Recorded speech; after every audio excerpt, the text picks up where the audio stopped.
Dalawa rin ba ang account mo at palagi mo rin ba tinatag yung isa kapag nag-post ka ng reels mo? So ang tanong po guys ni Ma'am Sir, di ko alam kung babae o lalaki.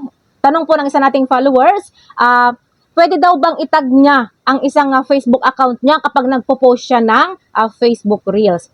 So eto guys, base sa aking karanasan ha, okay lang po na itag natin ang isa nating account kapag nagpo-post tayo ng Reels. At pwedeng mag-tag kayo ng ibang tao or mga kakilala nyo dahil malaking tulong din po ito guys na para madagdagan yung views natin. Pero hindi lahat guys ay gustong natatag sila ha. Yung iba nagagalit sila kapag tinatag mo sila. Kaya iwas-iwas sa pagtatag.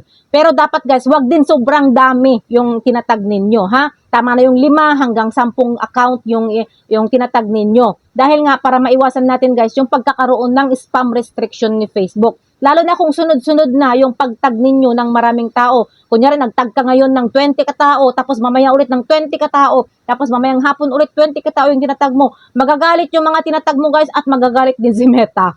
Hindi lang yung mga tinatag mo ang magagalit, kundi pati si Meta. Dahil nga po guys, spammy na po yung mga ganyan. May posibilidad na ma-flag ang account mo o di kaya ma-restrict yung account mo. Kaya mag-ingat po tayo palagi guys. At palagi nyong tatandaan na lahat ng sobra dito kay Meta ay bawal. Kaya dapat guys, katamtaman lang. Bawal ang sobrang sipag dahil mare-restrict ka. Bawal din ang tamad dahil wala kang kikitain o hindi ka mamomonetize kapag tatamad-tamad ka.